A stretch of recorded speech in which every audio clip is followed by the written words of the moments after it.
America Iran యుద్ధంలో మరో కీలక అంకం మొదలైంది. ఒకవైపు సరిహద్దుల్లో ఉద్రిక్తతలు కొనసాగుతుండగానే మరోవైపు చర్చల ప్రక్రియకు తెరలేచింది.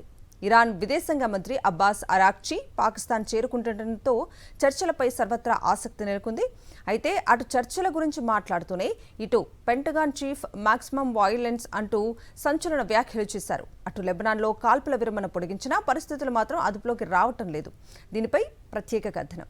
ఇరాన్ అమెరికా యుద్ధానికి ముగింపు పలికేందుకు పాకిస్తాన్ మధ్యవర్తిత్వం వహిస్తోంది.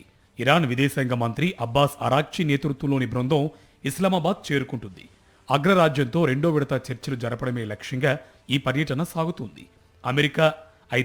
అమెరికా పెట్టిన ఆంక్షలు, సముద్ర దిగ్బంధం ఎత్తివేస్తేనే చర్చలు సఫలమవుతాయని ఇరాన్ స్పష్టం చేస్తోంది.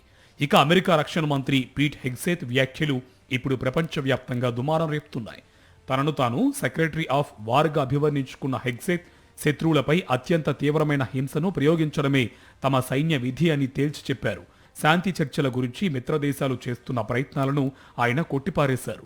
అటు యుద్ధ నీతిపై పోప్ వ్యాఖ్యల గురించి ప్రశ్నించగా పోప్ తన పని తాను చేసుకుంటారు అంటూ నిర్లక్ష్యంగా సమాధానం ఇవ్వడం చర్చనీయాంశమైంది. ఈ యుద్ధం ప్రభావం సామాన్యుడి జేబుకు చిల్లు పెడుతుంది. హర్మూజ్ జలసంధిలో ఇరాన్ మైన్లు అమర్చడంతో చమురు రవాణా స్తంభించింది.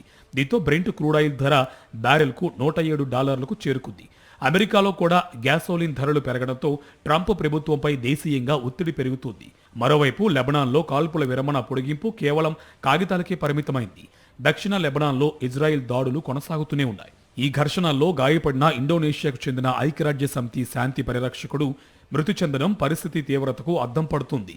మా ఆకాశంలో డ్రోన్లు తిరుగుతుంటే ఇదేం కాల్పుల విరమణ అంటూ స్థానికులు ఆవేదన వ్యక్తం చేస్తున్నారు.